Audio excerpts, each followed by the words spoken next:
Never fantasize about someone else's life when you have exactly what you need. You see, the biggest problem in this world today is that too many people compare themselves to others instead of focus on what they need to do to stay prepared. Now, if you stop comparing, that's the only way you can start preparing. And this is something that I struggled with when I was a very young man. I saw all these people that I went to school with go to big colleges, and I was just going to a community college. And for me, I thought like I was getting left behind. I thought that they were way further ahead. But now, since I've amended my ways of thinking, I can see that my life has changed dramatically. And when those people look up to me, they're wondering, how did he get so far? Because I was the kind of person that mothers would warn their daughters about, and fathers would tell their sons, if you do what Daniel Alley's doing, you're going to end up where Daniel Alley's going. And to them, that meant nowhere. See, what happens is that over time, you might feel like you're running a race with people, but then you might surpass them because you are focused on what God wants you to do. And that's what I felt happened to me. I felt like God was putting me on a whole different path. And even though I was laughed at and mocked in my former days, I knew that in my latter days, I was going to be somebody. So what I want you to do is stop worrying about what other people think, what other people are doing, how other people expect you to be, and focus on who you're supposed to be. Focus on where you're supposed to go and what you're supposed to do. You know, one thing I never told you guys, I'm going to reveal it for the first time right now, is that I played football. And in 12th grade, you know, I was in a team where I was the strongest guy, I was the fastest guy, and I was highly skilled, but I never got a chance to play. And I used to hate the coach for this because I knew that deep down, I was better than a lot of players that were playing ahead of me. But because I went to an all-white school, I felt like they didn't want my skin color to be in the game. And even though I knew that this was true, I said to myself, I'm going to make it happen. I'm going to do my best any play I got in, and that's exactly what I did. And so even though I had a lot of pain at that time, I had to let go of a lot of the hate I had for that coach. I had to let go of the harsh feelings I had towards other players that were playing in front of me.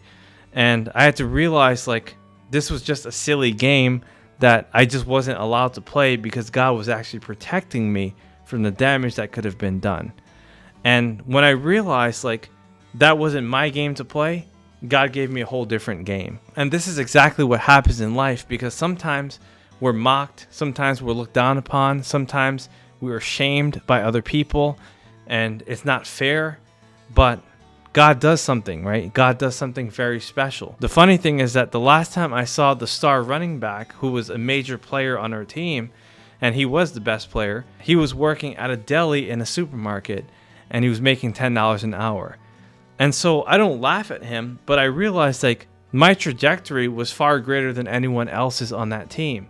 And God was actually taking me to a whole place, but he wanted me to develop patience. He wanted me to develop understanding. He wanted me to see things in a whole different light rather than how everyone else was seeing it. And so this happened all throughout my life. I told you guys already, and if you don't already know, I had 40 different jobs by the time I was 21, and I was severely mistreated. I was fired on Christmas Day from a boss who said that they liked me the whole entire time. And the way that they did it was completely not right. And they knew that they were completely wrong, but they waited for that exact moment when they knew they could get away with it.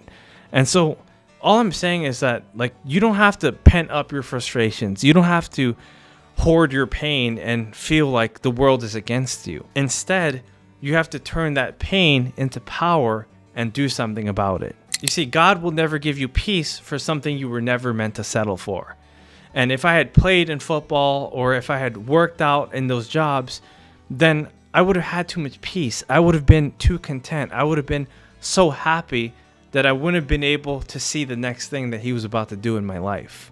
And so what I'm saying is that if you feel like you're in a place where you don't have peace and you don't have connections to the people at the jobs and you're not really anointed and appointed by the people around you, that's totally fine, because God is actually doing something far greater than the people around you can actually do. And so you have to accept that. You have to realize that their opinion is not your reality. Their ideas might not be your truth. Their conjectures might not be your conclusions. And so people might think a certain way. They might say certain things. They might have assigned you in a place where they believe you're going to be in the future, but God has complete control. So Don't compare yourself to other people. Instead, prepare yourself for what God is about to do. So all I'm saying is that if you're fantasizing about someone else's life and you're wondering, how is she so lucky, or how did he get successful? The reality is that you have way too much time on your hands. You need to stop comparing and you need to start preparing, because God is about to do something very special in your life. If I hadn't internalized all those things I shared with you today and realized who God was creating me to be, then I would never be in front of you here today to share this message with you. All I'm saying is that you have something very special within you, and no one can take that away. Doesn't matter what they say, what they do, how they act, if they betray you, if they hate you, if they're jealous, if they're nervous, whatever it is, you got to understand that you have a purpose. My friends, this is Daniel Alley. I look forward to your success. I look forward to your prosperity. I look forward to all that you do for the rest of humanity. Guys, think big, do big, and win big at all times. I look forward to seeing you on the next video. Bye-bye.